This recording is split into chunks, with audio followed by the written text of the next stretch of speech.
उत्तों उत्तों खुश सब फिरदे विचों दुखा नाल पै घुलदे ने। इत्थे जीना गरीब दा औखा ही, पैसे पैसे ते पै रुलदे ने। हीरियां वर्गे पुत्त मावां दे, ओए हीरियां वर्गे पुत्त मावां दे विच परदेसा रुलदे ने। पैसा किसे दे कम नहीं आया, कई सिकंदर टुर गए ने।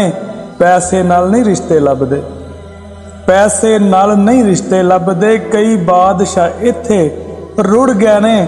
ओए सज्जना जी नाल जी हुंदी, वड्डे आख दे टुर गए ने। तालब छड्ड इस दौलत नूं, इस पिछे लखां रुल गए ने। तालब छड्ड इस दौलत नूं, इस पिछे लखां रुल गए ने।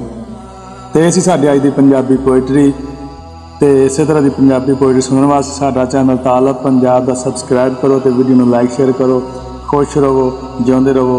अगली वीडियो तो फिर मिलांगे, उदों तक दिओ इजाजत। अल्लाह हाफिज़।